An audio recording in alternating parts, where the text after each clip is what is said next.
Salut les sportives et les sportifs. Après une semaine de retard, voilà, je suis de retour sur la chaîne YouTube et sur nakan.ch pour la suite et la fin des articles sur les gammes de montres 2025.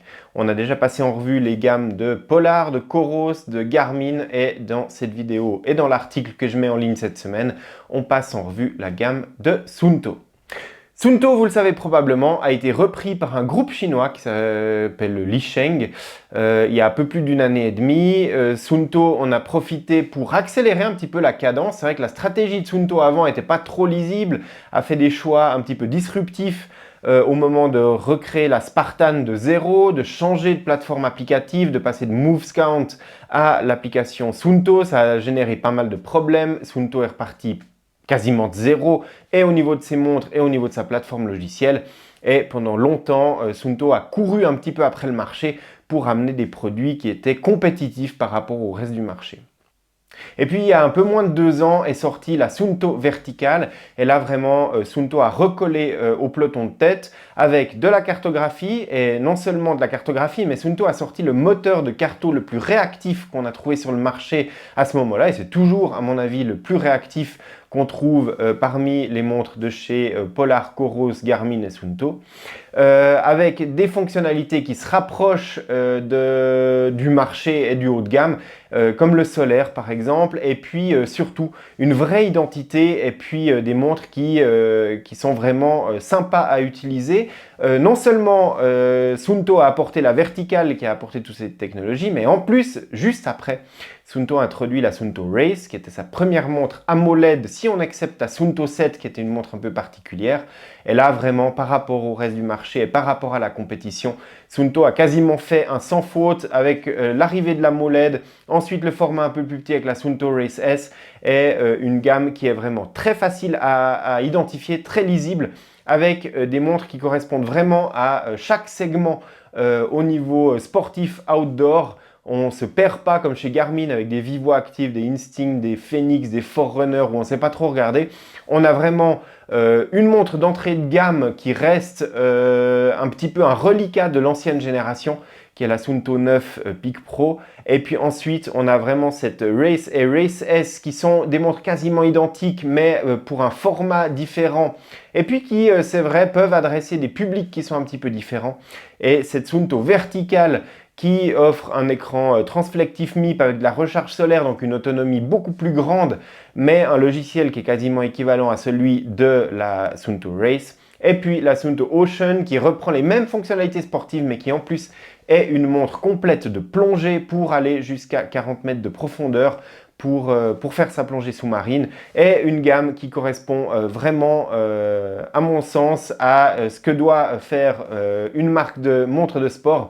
On se souvient de Steve Jobs qui disait chez Apple, on peut se concentrer que sur 4 produits phares maximum. À mon avis, il y en a beaucoup trop dans les gammes de certaines marques de montres. Chez Suunto, c'est vraiment très efficace. Donc on ne se perd pas dans les modèles. Par contre, là où on se perd chez Suunto, c'est un petit peu dans la vision du futur, parce qu'on ne sait pas trop de quoi ce sera fait. Suunto nous a un petit peu surpris au cours de l'année qui vient de s'écouler avec la sortie de casques audio pour le sport, alors que jusque-là, Suunto se concentrait vraiment sur les montres et le matériel outdoor, donc faisait des boussoles, des équipements pour la plongée et des équipements pour l'outdoor. C'est vrai qu'on n'avait pas trop l'habitude de voir Suunto arriver avec des casques musicaux, surtout que Suunto ne propose pas de musique encore sur ses montres, et donc c'était une petite surprise, et ça clairement c'est influencé par la reprise du groupe chinois qui est à la tête d'autres marques d'électronique qui produisent non seulement des casques audio, mais il y a quelque chose d'encore plus intéressant dans le repreneur de Suunto, c'est le fait qu'il soit très proche de Xiaomi. Et d'ailleurs, des ingénieurs de chez Suunto ont aidé à développer la partie sportive d'un modèle sport de chez Xiaomi, mais surtout, eh bien, là-dedans, on a des technologies qui sont super intéressantes pour le marché de la montre de sport, comme par exemple des montres qui possèdent du LTE et de la connectivité 4G, et puis des montres qui sont équipées de lecteurs de musique. Parce que s'il y a quelque chose qui semble clair, c'est que la Suunto 9 Peak Pro, elle arrive en fin de vie, même si elle fait partie des montres de, entre guillemets, nouvelle génération qui supportent la nouvelle plateforme logicielle de chez Suunto. Mais par contre, elle arrive clairement en fin de vie. Mais par rapport à la Race S, je vois mal un renouvellement 1 pour 1 de la Suunto 9 Peak Pro. Je vois pas de remplacement direct pour cette montre dans la gamme.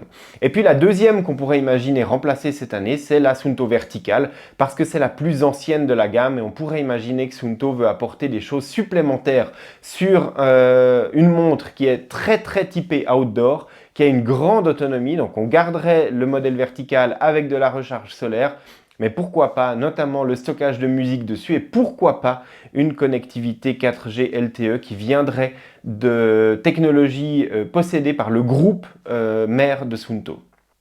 Donc à mon avis, c'est un petit peu là-dedans que va se diriger la gamme de chez Suunto. Je ne vois pas de renouvellement en 2025 d'autres modèles que éventuellement la verticale.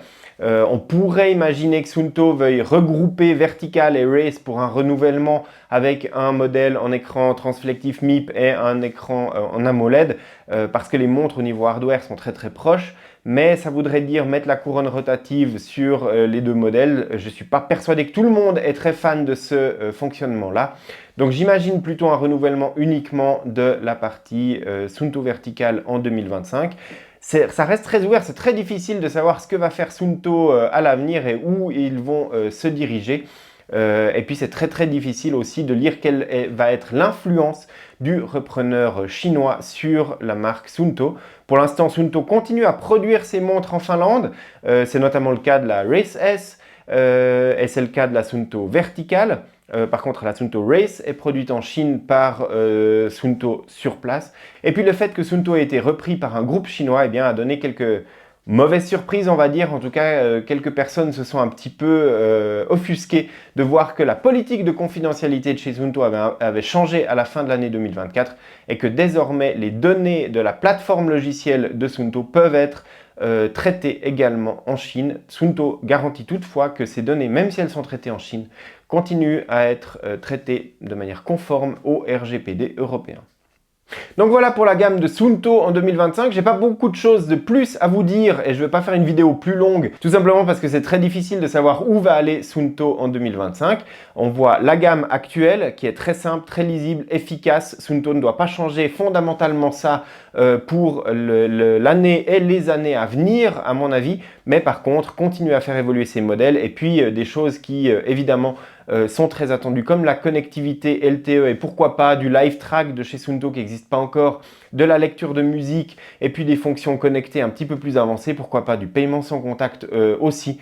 Et on verra bien dans les mois à venir si Suunto va remplacer la Suunto Vertical. En tout cas, si vous avez des idées ou que vous avez des suggestions de choses qui pourraient arriver chez Suunto, n'hésitez pas à les mettre en commentaire de cette vidéo. Et puis, en même temps que cette vidéo, l'article sur la gamme de Suunto qui pourra être mis à jour s'il y a des évolutions au cours des semaines ou des mois à venir, a été mis en ligne sur le site. Vous trouvez le lien dans le descriptif de cette vidéo. Je vous remercie d'avoir regardé cette vidéo. Si elle vous a été utile, mettez-lui un petit like, abonnez-vous à la chaîne.